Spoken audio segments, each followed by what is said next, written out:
Kapag kailangan mo, nandito ako palagi. Kahit sarili ko'y unti-unti nang nauubos sa'yo. Online ka buong gabi, pero tahimik sa'kin. Parang presensya ko'y sapat lang para hindi ka mag-isa.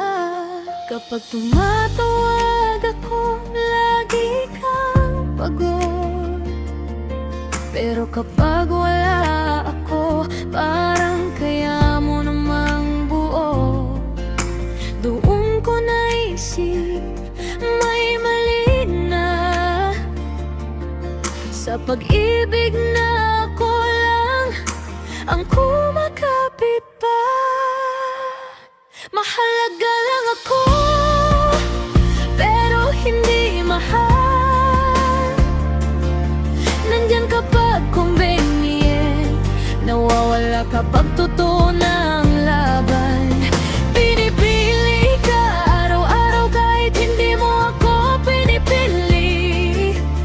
Ganito palang masaktan yung mahal ka raw, pero hindi ka inutunan ni minsa'y pinili.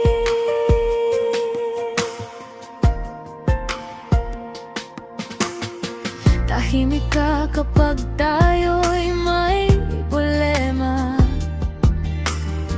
parang parusang hindi mo pagsasalita. Sinasabi mong mahal mo ko, pero bakit kulang? Bakit ako ang laging umiintindi hanggang sa ako na ang mawala lang? Pakiramdam ko'y minahal mo ang ako, hindi dahil gusto mo, kundi dahil nandito ako. Hindi ako ang pahinga mo sa pagod, ako ang tahimik na espasyong pinupunan ng lungkot. Mahalaga lang ako, pero hindi mahal. Hindi sapat ang salita kung wala ka kapag kailangan. Hindi pag-ibig ang pananatiling mag-isa sa relasyon na dalawa dapat, pero ako lang ang lumalaban pa. Kung ako ang laging naghihintay, kung ako ang laging nag-aayos, kahit hindi ako ang may kasalanan, baka hindi ako ang hinahanap ng puso mo, baka ako lang ang dahilan kung bakit hindi ka tuluyang nag-iisa.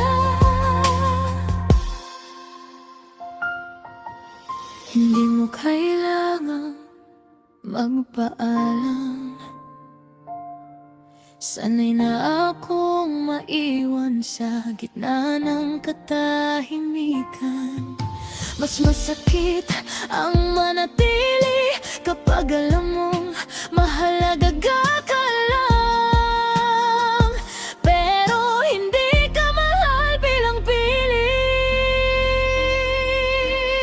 Mahalaga lang ako, pero hindi mahal.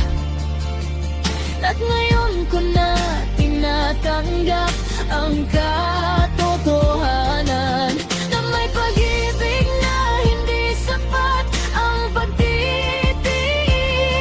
May mga pusong hindi ka pipiliin kahit anong ibigay mo pa rin.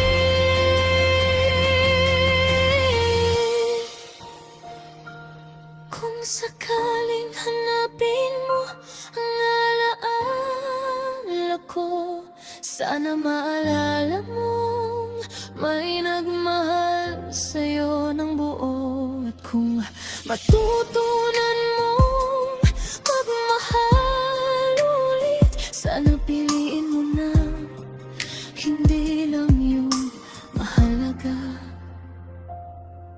kundi yung mahal mo talaga.